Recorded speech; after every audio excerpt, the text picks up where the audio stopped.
ঈদ মানে স্পেশাল কিছু, তাই এই ঈদে তৈরি করে ফেলুন বিয়ে বাড়ির স্টাইলে বিফ ভুনা, যা একবার বানালে সবাই রেসিপি জানতে চাইবে। প্রথমে একটা মশলা তৈরি করে নিব। একটা বাটিতে লবণ নিব 1 চা চামচ, ধনিয়া গুঁড়া 1 টেবিল চামচ, জিরা গুঁড়া 1 টেবিল চামচ, মরিচের গুঁড়া 2 টেবিল চামচ, হলুদের গুঁড়া 1.5 চা চামচ। অল্প পানি দিয়ে মশলাটাকে খুব ভালো করে মিশিয়ে নিব।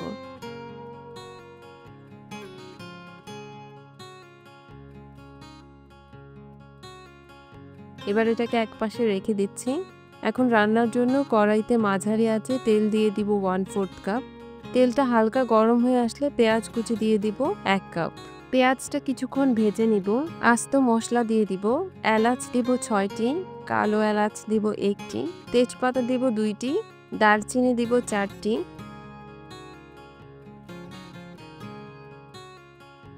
লং দিব 6টি, কালো গোলমরিচ দিব 6-7টি, একটা জয়ত্রী অর্ধেকটা একটু ছোট করে দিয়েছি।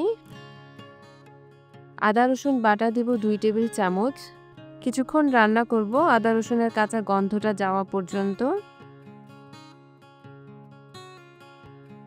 এখন মশলার মিশ্রণ দিয়ে দিব আর কিছুক্ষণ মশলাটা কষিয়ে নিব।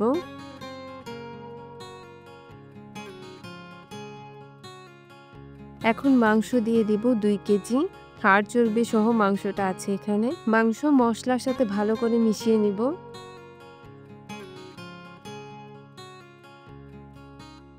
আর ঢেকে দিব 10 মিনিটের জন্য।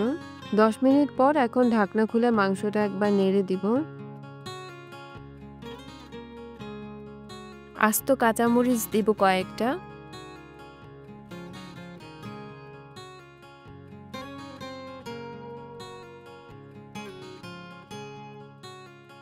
আর দিব বাদাম বাটা 2 টেবিল চামচ। আমি কাঠবাদাম আর কাজু বাদাম বাটা দিয়েছি, আপনারা চাইলে চীনা বাদাম বাটাও দিতে পারেন।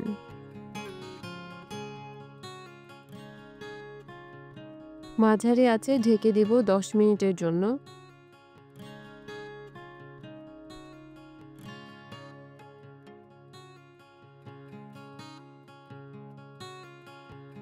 এখন মাংসে গরম পানি দিব 2 কাপ।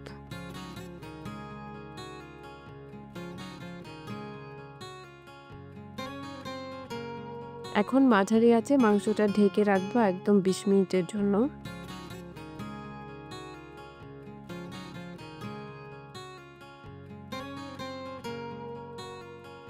এখন মাংসে আলু বকরা দিব 4টি।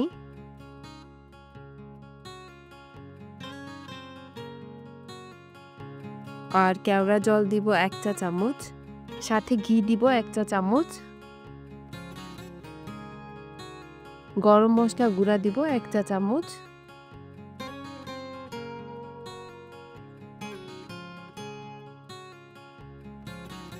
লো আঁচে মাংস ঢেকে দিব আরো 10 মিনিটের জন্য।